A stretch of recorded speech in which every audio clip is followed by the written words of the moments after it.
Boa tarde, good afternoon, sejam bem-vindos todos e todas. Sou a Elise Zandona Hoffman, the Country Coordinator of EducationUSA in Brazil. É um prazer estar aqui, vou fazer uma rápida introdução em português, lembrando que esse webinar vai acontecer em inglês com os nossos 3 special guests, apresentadores que vão vir das 3 universidades de Augustana, University of Iowa e University of Missouri, o Brian, Amanda e Ben Iverson.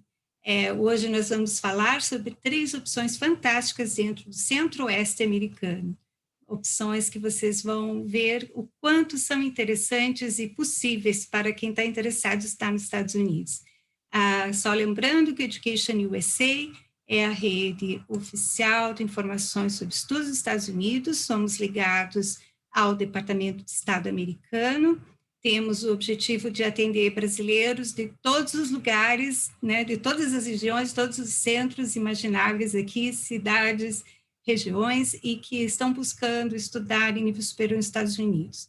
Nossas informações são precisas, atualizadas e mais completas possíveis, buscando fornecer detalhes sobre todas as 4.000 universidades disponíveis nos Estados Unidos, com a mais variada, todas as opções de áreas de estudo, de níveis de estudo no nível superior, em mestrado, doutorado e mesmo na graduação.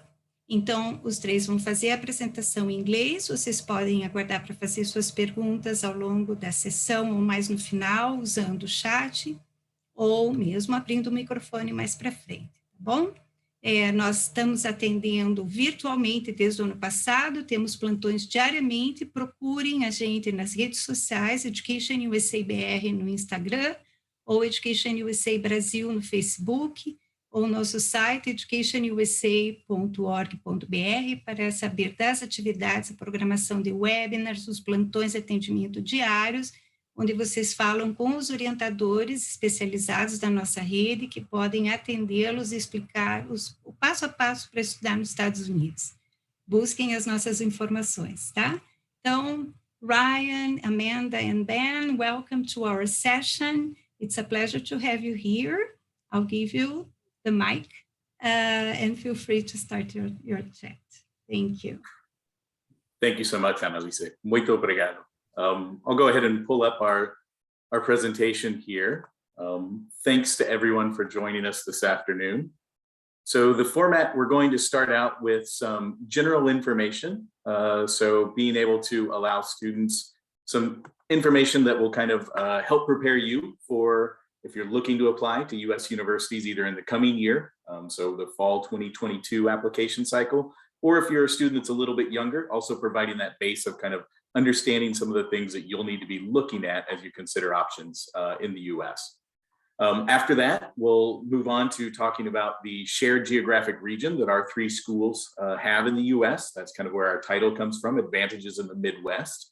And then you'll also get a brief introduction to each of our 3 schools. So being able to see if maybe there are options for you to think about as you look to schools in the US.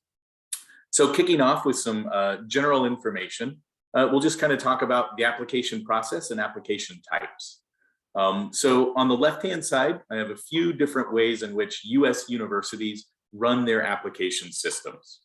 2 of these you'll notice have the word early right in them. So that's a pretty big hint that they're going to be early in the process. So allowing students to apply earlier, having earlier deadlines, but then also being able to receive information as to whether you've been admitted at a much earlier time frame, providing students with a little more time to make their decisions as to where they'd like to study.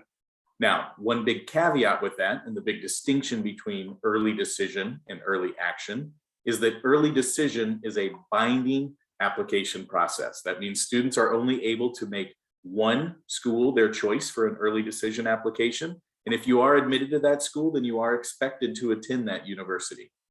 So it's one where that's a very serious decision. Obviously, any school that offers early decision, they'll have some information for you if you're considering that, so that you can make sure and take all that weight into your decision-making process.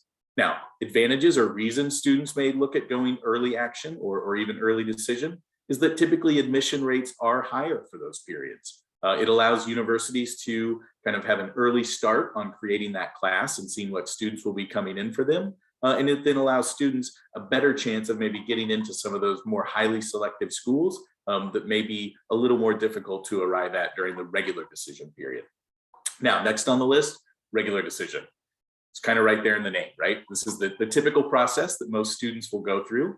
Again, and this caveat will be through everything that we talk about in these first few slides, is that there's going to be variations between individual institutions. So while we're talking in general here, once you kind of start to zero in and decide on what some of the schools that you're very interested in, take some of the information and the terms that we're talking about here today and make sure that you actually check in with those admissions officers like Amanda or like Ben or myself, so that you're getting that information directly from the schools that you're thinking about. Because the individual timelines will look a little bit different for each of these, but today we're just kind of giving general information about those. And then the last one that's on that list is rolling admission.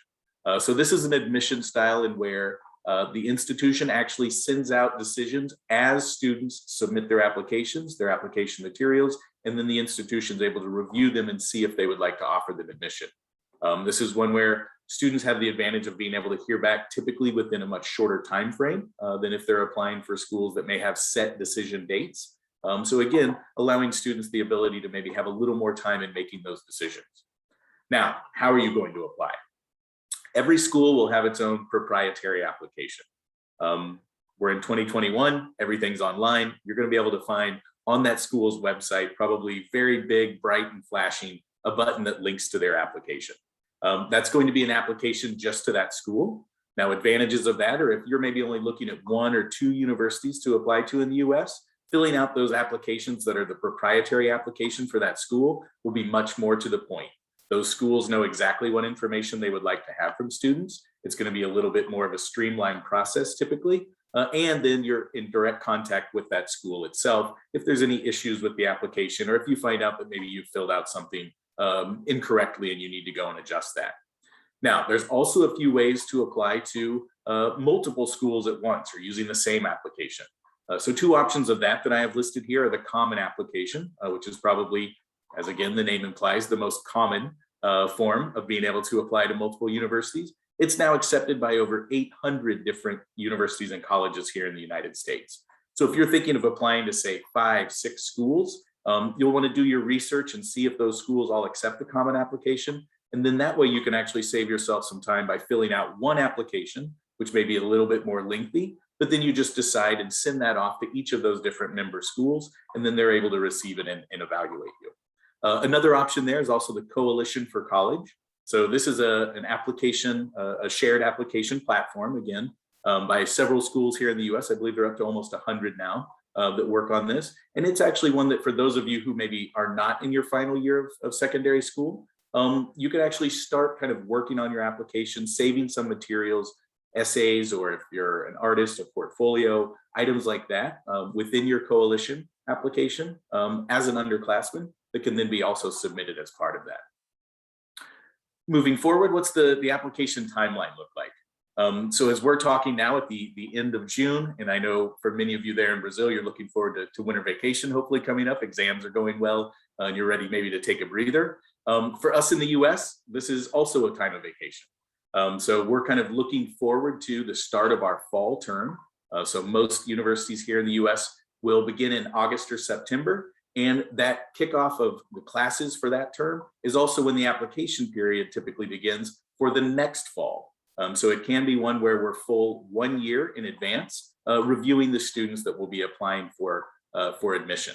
So most schools, again, will kick off about August 1st or maybe August 15th, opening up their application that will be for the following fall term. Now, if you're applying through an early action program, make sure you look at those dates because those deadlines may be pretty soon after that September or August opening. Early as October 1st, October 15th, November 1st, those are some pretty common deadlines for submitting early applications. And then again, the advantage of that can be that you're going to receive those admission decisions typically before Christmas. So one where you've got a little extra time when kind of making those decisions. As the calendar rolls around to the following year, you're looking at most regular decision schools will come out with decisions in March or maybe early April. And that can also be the time when financial aid packaging is released. Again, you're going to see some variation from school to school with this, but this gives you kind of a general idea of when you can expect some of those decisions. Now, one thing that, again, we've kind of talked about, that with that application process opening in August, you don't have to have already completed your secondary schooling before you apply. So it's very common in the United States that, again, students that are going into their final year of high school that may begin, say, August 20th or September 1st, somewhere in that area, they may start filling out their applications for university even before they start their final year of school. That's very common. Our admissions offices are very used to working with that, able to look at what your previous performance has been and able to judge then what we think you'll look like based on your final year looking like, similar to your previous years. So don't feel as though you have to already be completely finished. I know that is the case in many countries that may be tuning in today, but that's not what it looks like here in the US. So you can actually start that application process before you've already completed your final year. And then May 1st is typically college decision day. So it's when many universities would like students to essentially voice their commitment or show that they've made their decision as to where they would like to attend. Now, that doesn't mean that's a hard and fast date. Again, that will vary from institution to institution. Some schools may tell you that you have to make a decision by that date to be included in their fall class. For other schools, they may be still working with students all the way through the North American summer. So right now, as we sit here, there's schools that are also working with other students that may still be making those decisions. But in general, it's a good idea to think that by that time, you'd like to have a good idea made so that you can start making your final plans around visas, around travel preparations, and how EducationUSA and your chosen school will be able to help you in that process. So what are you going to need to include as part of your application? For most schools, the most important piece is going to be your academic records. So again, you don't have to have already finished with secondary school, with colegio, ensino medio, whatever it may be in where you're at. But the records that you have accumulated up to that point, typically your last 2 or 3 years for most institutions, will need to be submitted. How you can submit those will also be different from school to school. Some will allow you maybe to either input your grades as part of their application process, to upload an unofficial copy of the transcript, or others may actually ask you to have an official copy mailed or electronically sent to them to be able to make those decisions. Test scores, similarly, English proficiency exams, some schools may allow you to provide copies or simply to report your scores. Others may need those to be sent directly from the testing agency to be official. Same thing with the SAT or the ACT, 2 very common entrance exams here in the United States. You'll want to check with your school to see, 1, if those are required. Schools that don't require those would be called test optional schools. And then 2, you'd want to see, can those be something that is submitted a copy of your scores, or if you need to submit those officially through the testing agency. Now, depending on the school that you apply to, or perhaps if there's supplemental applications that you fill out for certain schools, maybe for an honors program, for a scholarship program, you may also need to include other items. Typical pieces of that could be essays that may come specifically from writing prompts. When we mentioned the Common Application earlier as a very useful tool that students will often use, it will actually have its own essay prompts and writing prompts that are included as part of that you'll fill out and that will then be sent to all of the schools that you apply to. Some schools may require you to do an interview, either with an admissions officer like those joining today, or perhaps with an alumni or another school official. And then, of course, a good idea is to already be thinking about what instructors, counselors, or others who know you very well would provide good recommendation letters to show what your academic potential may look like to some of those schools. And then to kind of round out this general section, just a few words on financial aid. We do know that that's a very important piece in the decision-making process for international students and families, as education in the United States typically is a little bit more expensive than what we see in some other countries and should be viewed as an investment. So when you're looking at financial aid, it's good to know what types of aid are available. So the first one that I have listed here is merit-based aid. So this is going to be aid that is that you've earned based on your academic credentials. That may be based simply on your secondary school record, so the performance that you've had in your coursework. It may be based on that performance in your coursework, as well as maybe a test score like the SAT or the ACT that we had mentioned earlier. But one thing that's very important to think about, especially for some of our younger students, is that typically in the United States, when we look at a student's academic records, we're not just looking at, say, the last year or the last 2 years. It's going to be at least 3 years, maybe 4 years of your work. So all of that is going to weigh into those decisions around merit-based aid, as well as your admissions decision. So I know in some countries, there's more weight maybe put on that final year or a final exam that comes up. But when it's looking at US applications, really it's going to be all of that that needs to be put into there. So don't think that you can kind of rest during your first years of ensino medio or colegio. You really need to make sure that you're performing at your top level all the way through. Another type of aid that can be offered is need-based aid. So this is specifically going to be financial aid that is offered based on the need that you may have. So your family's ability to cover educational costs. Some institutions will be able to offer aid that can help to make up that difference that they won't be able to offer, that you may not be able to cover. Now, need-based aid is certainly one, and again, this is general and you would need to speak to each institution individually, but need-based aid is sometimes limited for public institutions in the US and can be more common at private institutions, just in general. Another type of aid is talent-based aid. So if you are an excellent musician or a superior athlete, there are institutions in the US that may be able to provide you with partial or even full scholarships based on that talent. So again, aid that you've earned through your activities, through your abilities, but typically these are going to be maybe outside of the classroom or extracurricular activities, as opposed to just ones that are based only on your academic record. And then lastly, I put up the idea of institutional or external. So institutional just means that it's coming from the university that you are looking to attend. So that's going to be most of the merit-based aid, need-based aid, talent-based aids that we've talked about. But then external aid can be those that come from a third-party funding source. Not to pick on Brazil, but I do remember a few years ago, there was a very popular scholarship program there that was actually funded by the government, Ciências Sem Fronteira, which maybe some of you have brothers or sisters or cousins who were able to participate in that. But that is a form of external aid.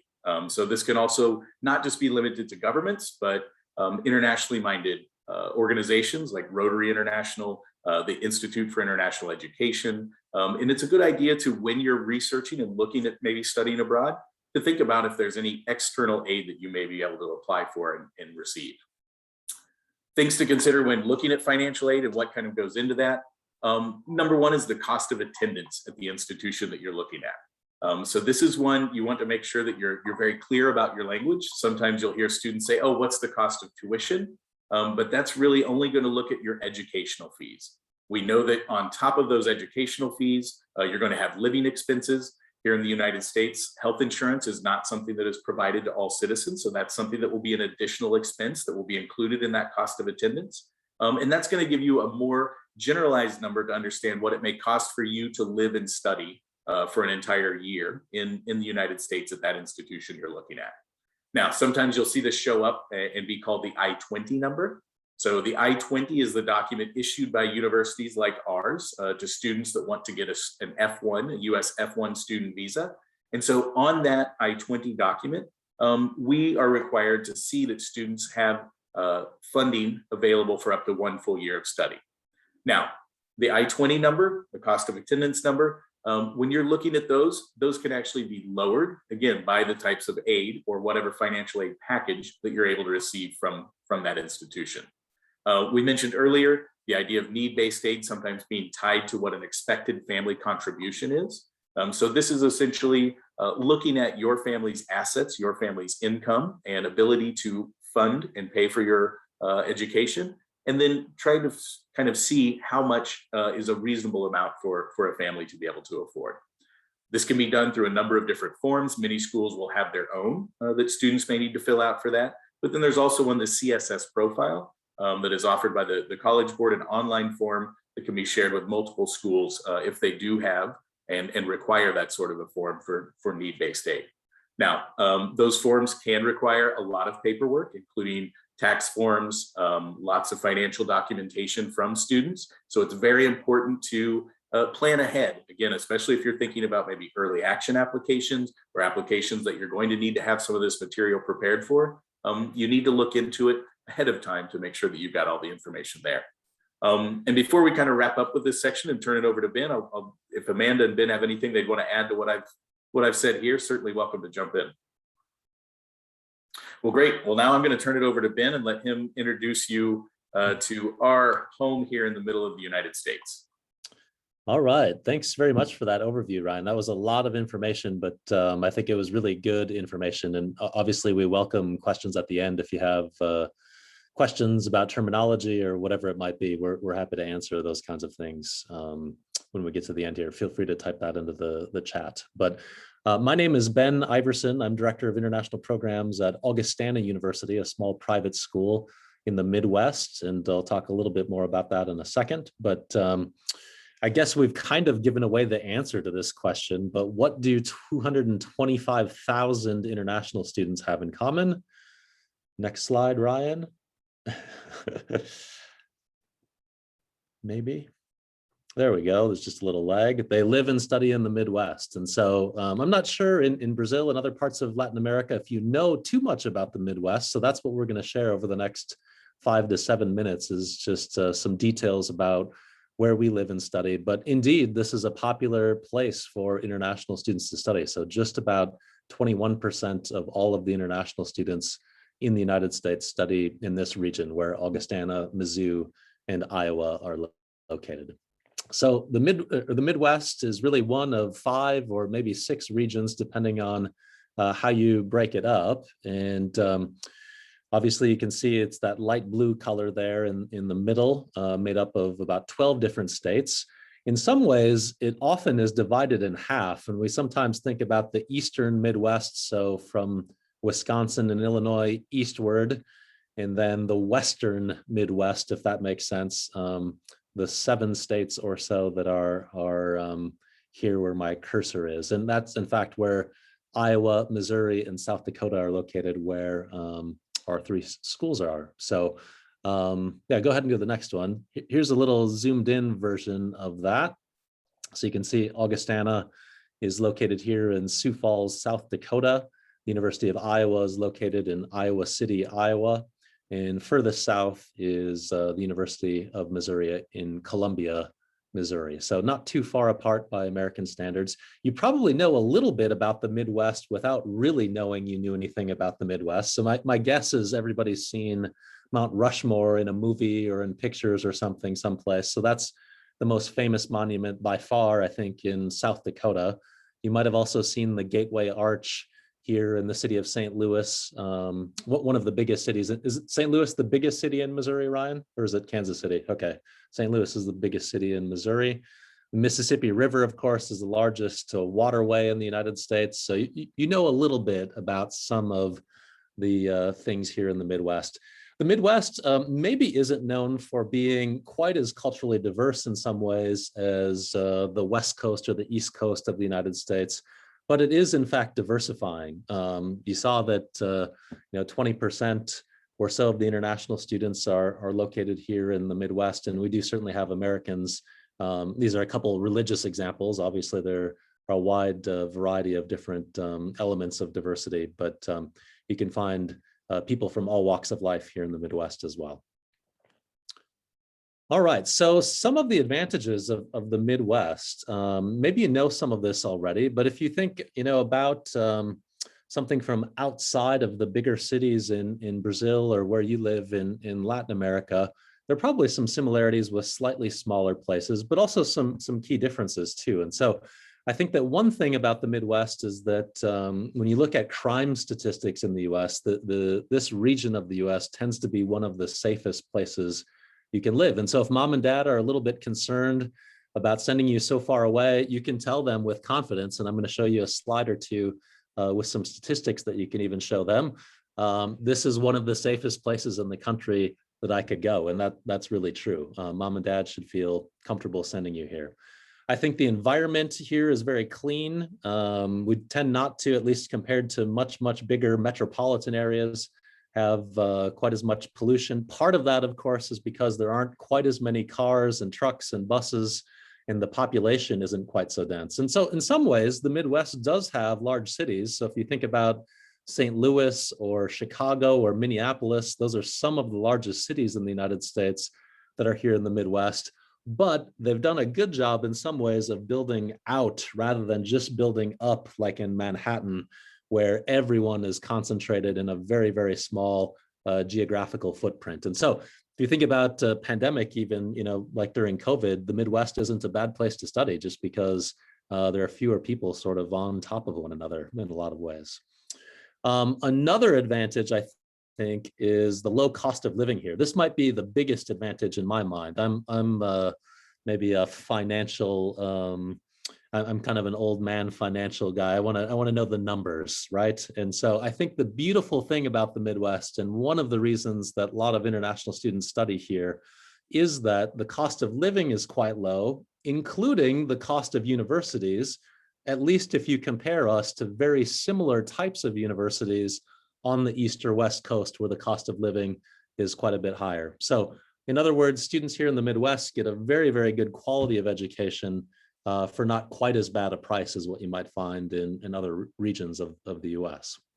I think the other thing too about that is that the economy here in the Midwest tends to be very good. So for instance, unemployment in the city where I live, and I'm sure this is true in Iowa City and Columbia as well, is 2 or 3%. Even during the pandemic, that's been true. And so for students who want jobs or who might wish to stay and work on OPT following graduation, the Midwest is a great place to be because there's just less competition for those kinds of opportunities. Less stress in terms of, you don't have to worry quite as much about the pollution and the congestion and those kinds of things. It's just a good quality of life. And then lastly, we do have 4 beautiful seasons. And so Ryan, if you want to go to the next slide, depending on where you live in Brazil or elsewhere in Latin America, you might be a little bit worried about the winter in this part of the country. And so really, anything in the northern half of the United States at least has some form of winter. And so in our region of the US, you can sort of see the average temperatures there. And I think the thing about the Midwest is that we have 4 very distinct seasons: spring, summer, fall, and winter. And each month is a little bit different. So in contrast to kind of having a dry and rainy season, for instance, each month or every 6 weeks, the weather changes a little bit. And so you have something to look forward to. And I do think that people in this region of the country really know how to enjoy the cold winter weather as well. So if you've never done downhill skiing or cross-country skiing or snowshoeing, if you've never made a snowman, your new American friends will show you how to do that, and also show you how to get a nice warm winter coat and things so that you're prepared for the winter weather. All right, Ryan, go ahead to the next one. All right, so just very quickly, a few statistics here. So this was a survey that was done by an organization called SafeWise, and this isn't sort of real crime statistics, but this is American and other people's perception of life in their region of the US. So how do I feel about where I live, how safe it is? And so here in the western part of the Midwest, the West North Central, you can see that about 62% of people in this region felt really good about safety. And that's second only, at least in this survey, to New England, in fact. And also in some ways, particularly since they're excluding New York in this division, as you go north from Boston in New England, it's a similarly populated maybe region with cities that aren't quite as large, probably more like Sioux Falls or Columbia or Iowa City. Go ahead and go to the next one, Ryan. So violent crime, that's probably the most concerning thing when you think about coming to a different country, the thing that parents worry about the most. And so you can see here in the Midwest, either people are kind of in the middle, or at least Iowa and South Dakota in this graph are among the least concerned. And the same way on the next one here, Ryan, so that was violent crime, and property crime would be another way to measure it. And here Iowa and South Dakota are kind of in the middle, and Missouri, where Ryan comes from, was near the bottom. So you get a sense here that here in the middle, and at least in terms of crime, the Mountain West, the Mountain Northwest, our people feel really pretty good and safe about where they're at. So In terms of the economy, again, just kind of a graphical illustration of this. So the lighter colors here are lower unemployment. And so you can see here the middle part of the country. There's some exceptions in the West and also, oh, thanks for that, Ryan. They can't see my cursor, can they? But here in the middle part of the country, we have low unemployment. So again, less competition, good economy, people are happy, they've got jobs, there aren't the problems maybe that are associated with unemployment in terms of crime. All of these things are connected, obviously. So just a good place to live as far as that's concerned.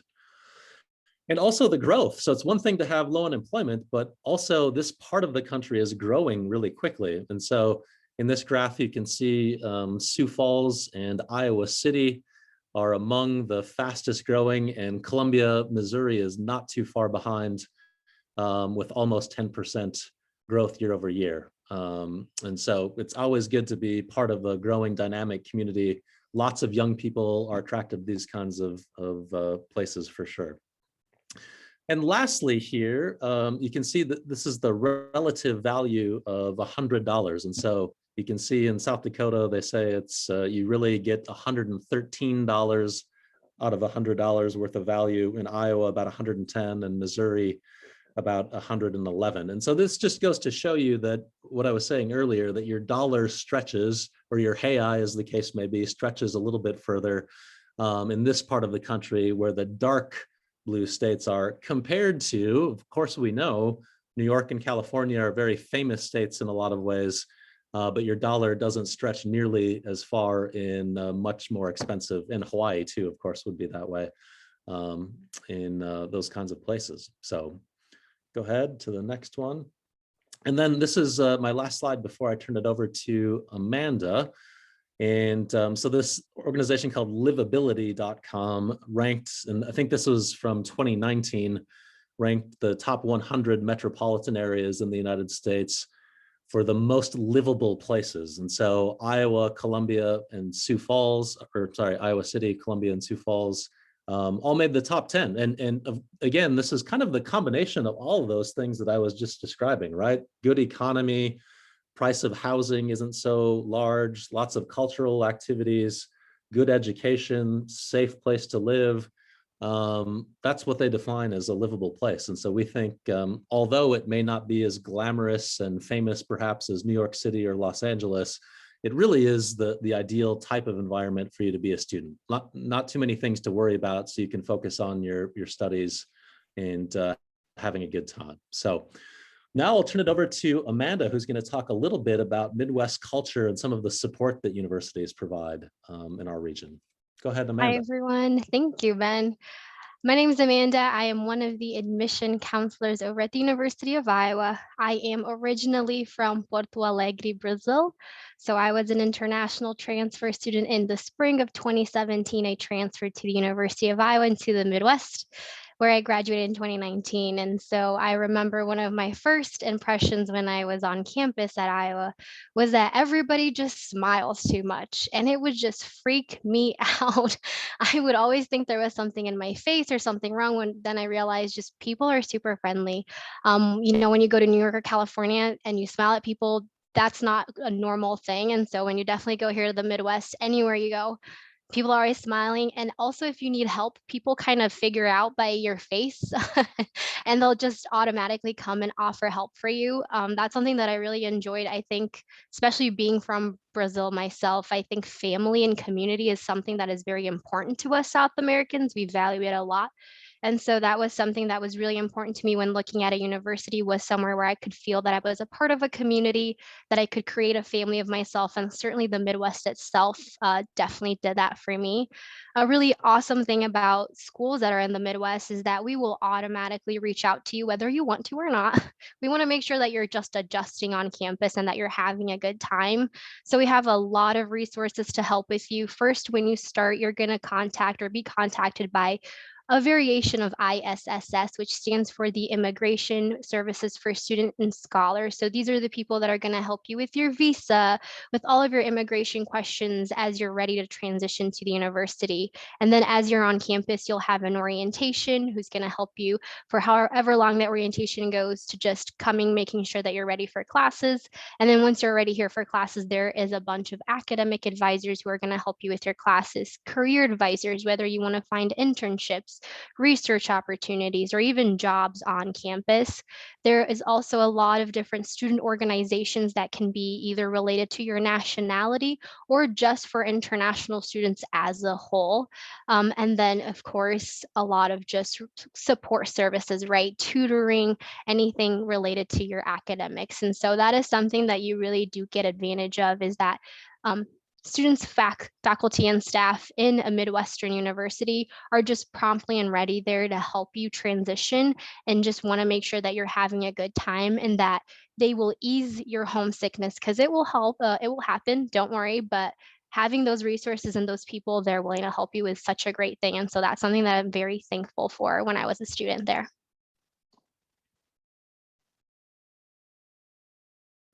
Yeah, so thanks, Amanda. So now we'll jump in and provide everyone an introduction to each of our three universities.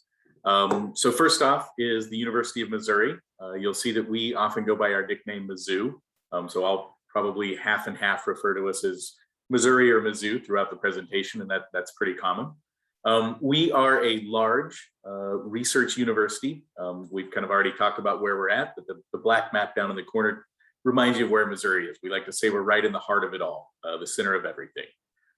We have 31,000 students on our campus. It's a diverse population that includes all 50 US states are represented, as well as over 110 countries from around the world.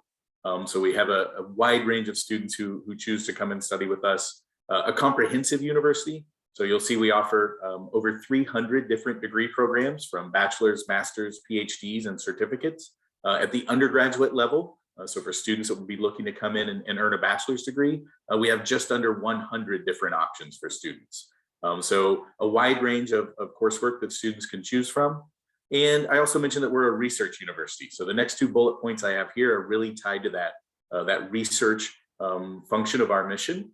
So we typically spend well over 200 million US dollars per year on different research projects on our campus.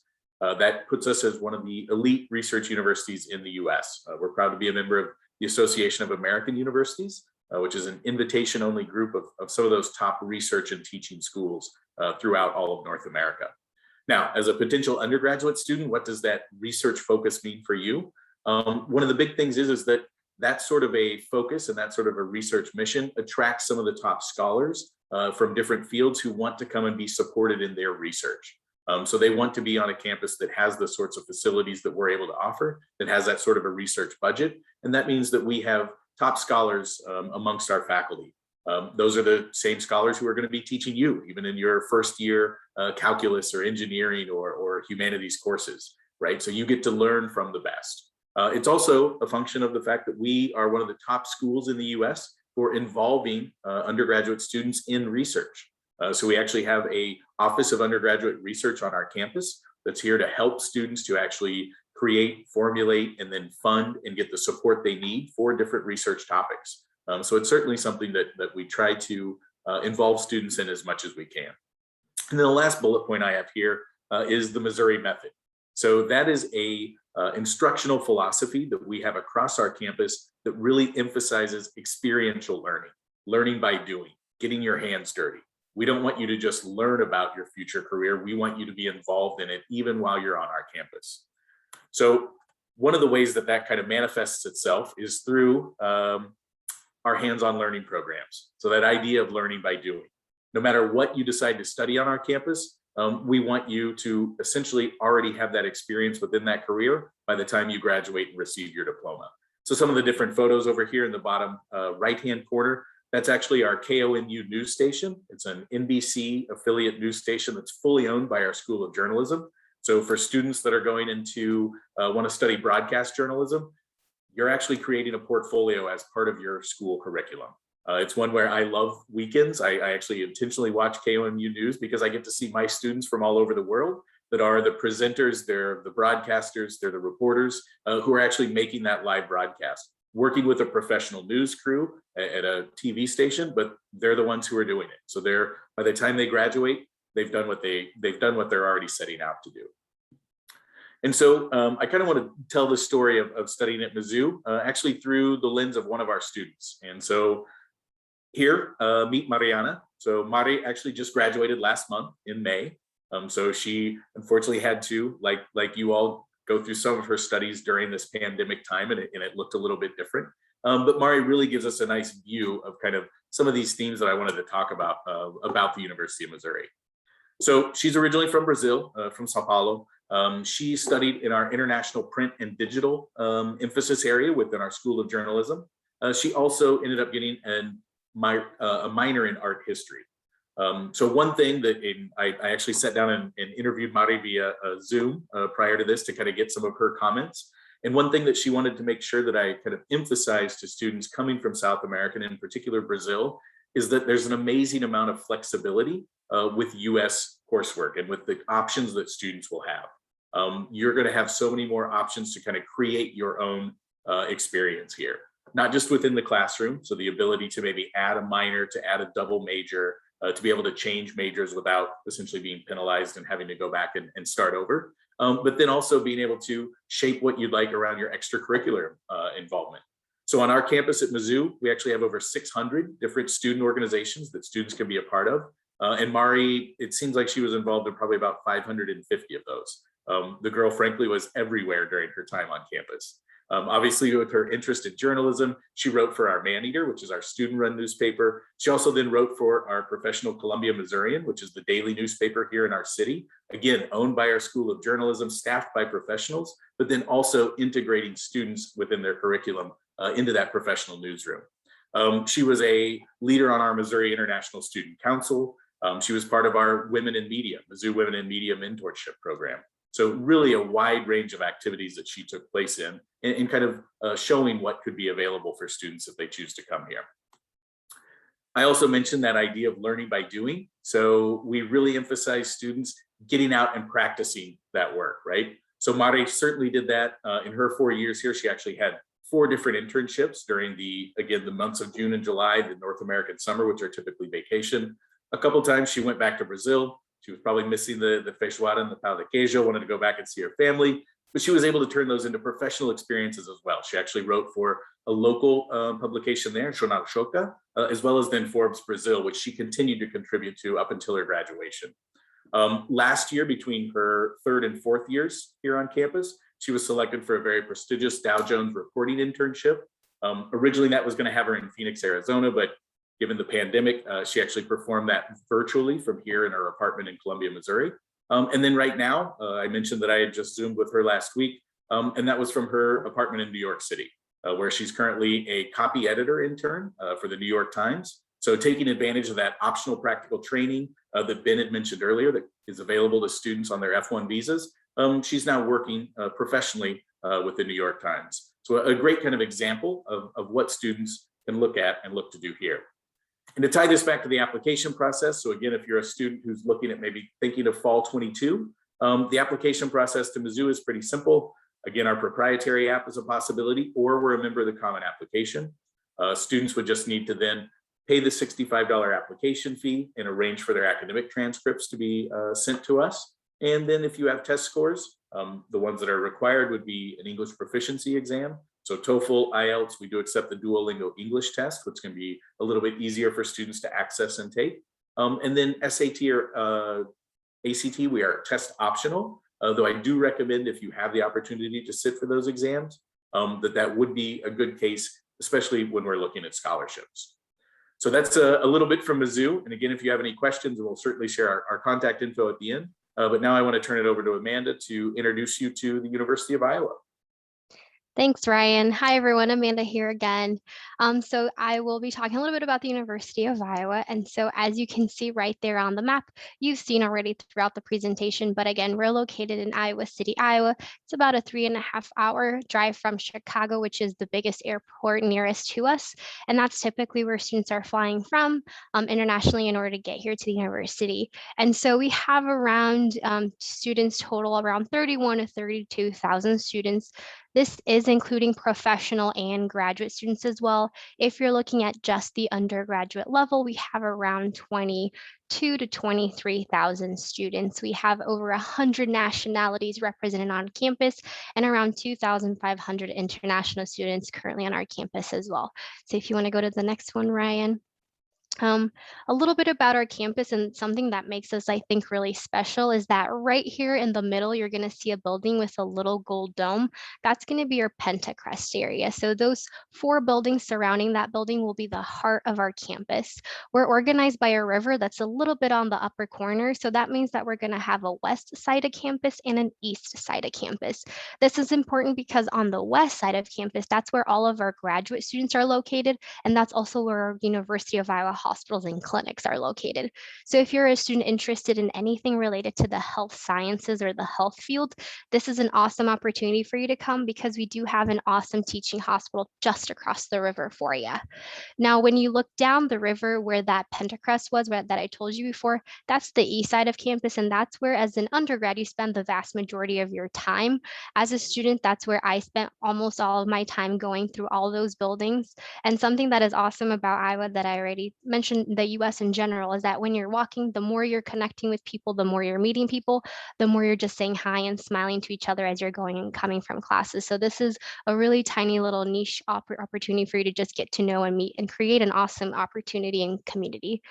Also, the special thing about us is just right across from the Pentacrest, you can see that there's a walkway that goes down. I have a virtual background that kind of shows you the building. Right over here, we have downtown Iowa City. So downtown Iowa City is just across from our campus. A lot of restaurants, stores, boutiques, opportunities for you to get connected with the community as well. Something I like to emphasize is that when you're coming to Iowa, you're not just a student at Iowa, you're a citizen of Iowa City too. And so this is an awesome opportunity for you to just really take the time to go out, eat awesome food and some coffee. So if you want to go to the next one, I'll talk a little bit about our academics, student involvement.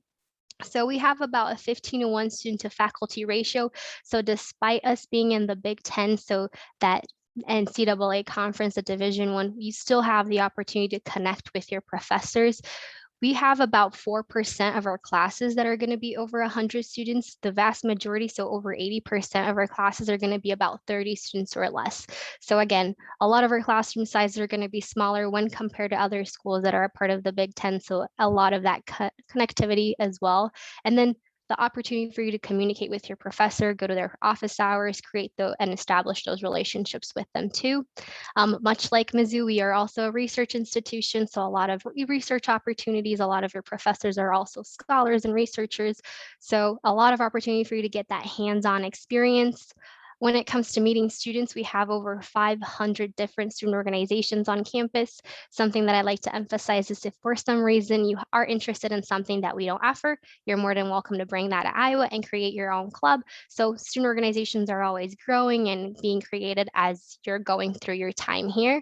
And then we are a university that we like to say where it's the science meet the arts. So yes, we have an awesome hospital just across the river, but a lot of our arts programs are very top rated. The most visible and recognizable one I want to say is the Iowa writing program, just because the workshop is right here on our campus.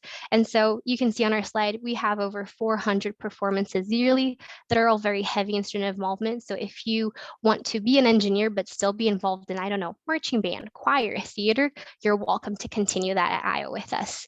And then I've already mentioned the Division I, we have about 24 teams in that Big Ten conference. I think the most impressive thing to me as a student was going to a football game. Never heard about football or known football before, and then I came to an Iowa Hawkeye game, and wow, it's the university and the community coming together. There's about 70,000 people just in that stadium wearing black and gold, and so it's an awesome opportunity for you as a student to really feel that Hawkeye spirit and some of the traditions that we really like to have. And then when talking a little bit about jobs, we have a 95% placement rate. That means that within 6 months of graduation, our Hawkeyes are either getting a full-time job or going to graduate school. That's largely due to our awesome career service on our campus that can help you not even just find an internship or an off-campus job or on-campus job, but also getting you connected with whether that major is good for you or not, right? Sometimes we think that just our academic advisors are going to help us with that, but Career Centers has a lot of really good aptitude tests that you can take to kind of make sure that that major is the right fit for you. We have about 7,000 students that are currently working on campus. So as an international student, you only can work on campus. My first job on campus, I was a tour guide, and then I started working my way through admissions and orientation. As you can see, I'm the girl on that picture wearing I'm the shorter one. So you can see that I was very involved on campus, and Iowa is just a really great opportunity to put those opportunities in front of you. I also encourage you to take advantage of that OPT that Ben and Ryan talked about. My OPT was with Iowa. That was my first job as an admissions counselor, and they liked me so much that I'm here today. So that is awesome that we just are helping you move forward with your career opportunities. So making sure you're taking advantage of those early on. And then for our last slide, really quickly touching on application. Most of it we've already covered. You've seen we will need your high school information, all of those documents, your proficiency test. The difference between us and, for example, Ryan said that he's test optional. We consider ourselves test flexible, meaning if you're unable to take the test, we can still consider you for admission, but you're going to benefit more, especially when it comes to scholarships, if you do provide those test scores to us. So if you have the opportunity of taking the ACT or the SAT, highly encourage you to. You will have a lot of more opportunities offered to you. And then lastly, one last thing I want to mention before I give it over to Ben is that the proficiency test outside of the TOEFL and the IELTS, we also will include the Duolingo test. So if you are looking at that as a lens to take those proficiency tests, you know that Iowa does permit you to take those. So really quickly about us, if you have any questions, all our contact information is there, so don't hesitate to reach out. But I'm going to go and kick it over to Ben, and he'll talk a little bit about Augustana. All right, thanks very much, Amanda. So last Augustana here, and I'll try to go quickly just so we save a little time at the end for questions. So as you can imagine, the United States is a big country, and there are roughly 4,500 accredited colleges and universities. And so there's a lot of diversity.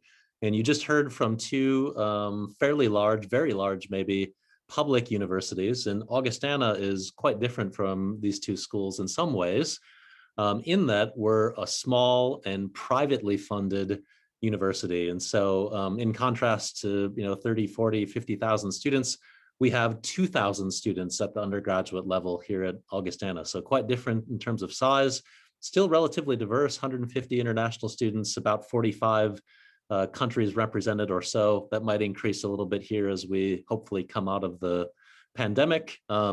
A couple of unique things perhaps about us is we're in the US, sometimes smaller colleges like Augustana are residential colleges, meaning that most of the students live on campus. It's not a requirement here in our case, but we do have college dormitories and apartments for all of our students right on campus, and that's never a question for international students. That's guaranteed when you come.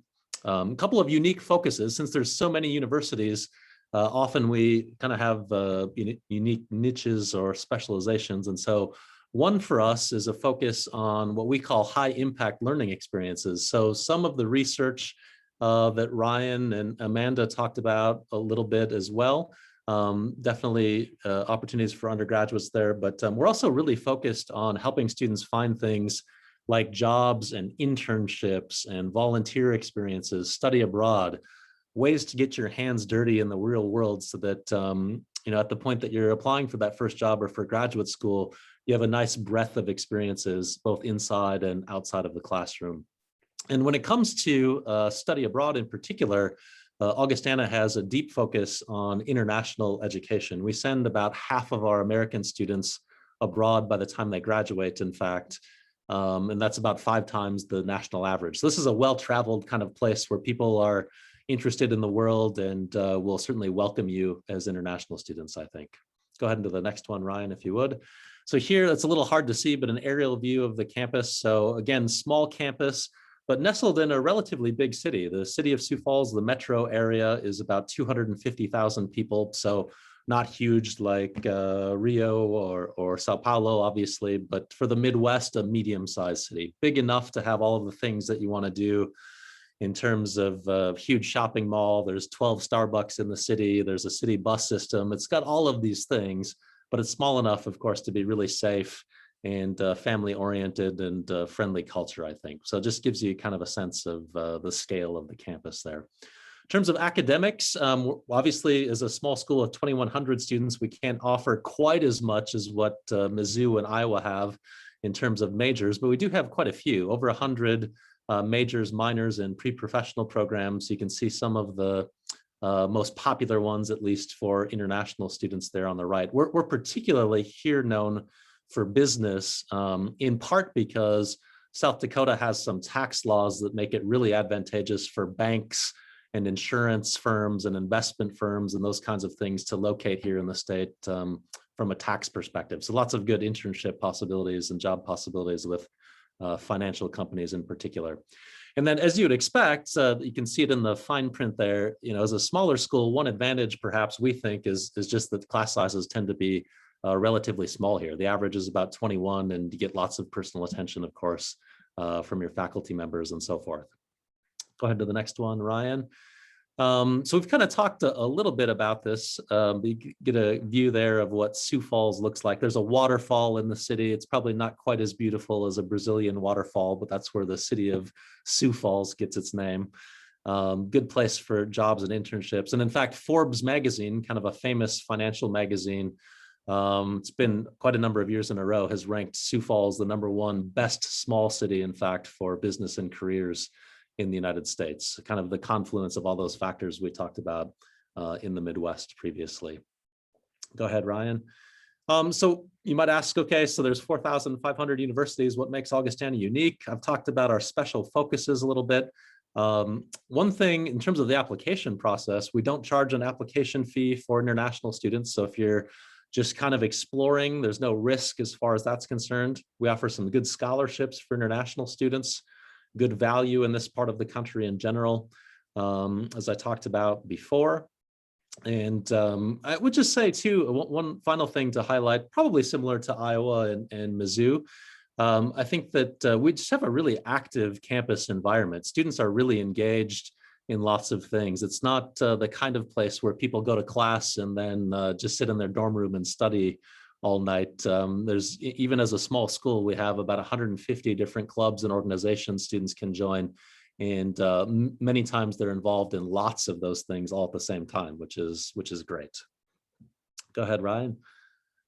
And so lastly here, just the outcomes report. And I think Amanda mentioned some similar statistics, but about 98% of our students at Augustana, this was in the class of 2020, participated in at least one of those things listed there, like an internship or study abroad. Many of them did more than one thing.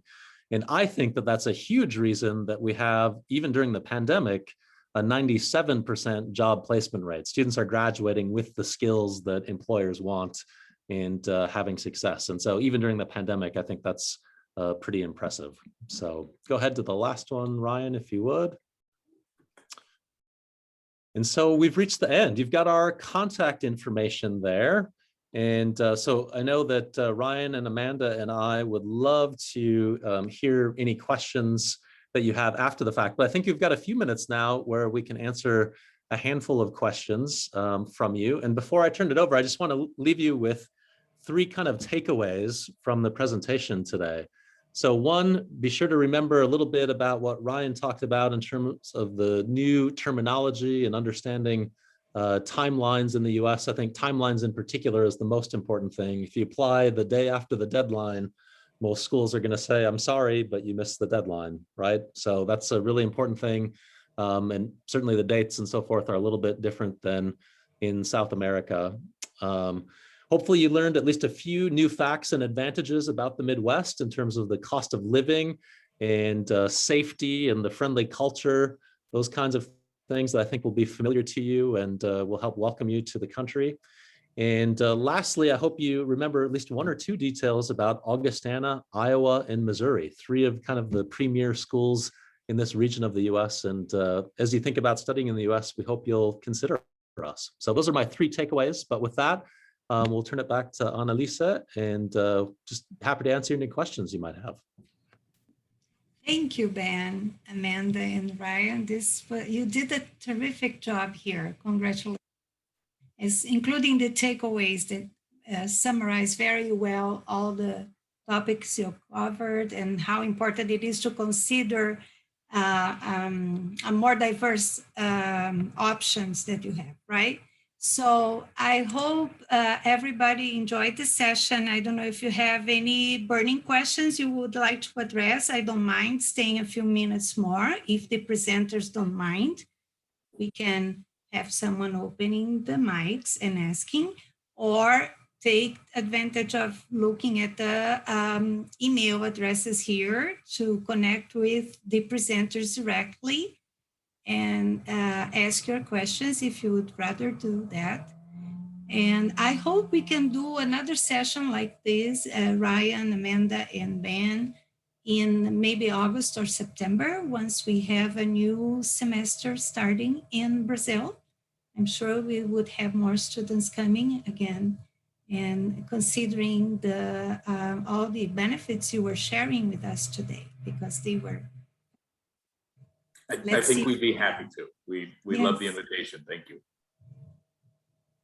Yeah, I don't see any questions in the chat, but if we don't have any other questions, we will keep the recording available as well on YouTube for other students that might have missed here, and also the advisors from the network. As you know, we have 41 centers across the country, so we are everywhere in the country, and we will reach other students. And thank you again for your availability today. And I will finish here wishing you the best. Stay healthy and enjoy your summer. We are enjoying the winter here. But thank you again for everybody that came, the advisors and the students, and especially the presenters from the 3 universities. Have a wonderful afternoon. Thank you. Thanks, everybody.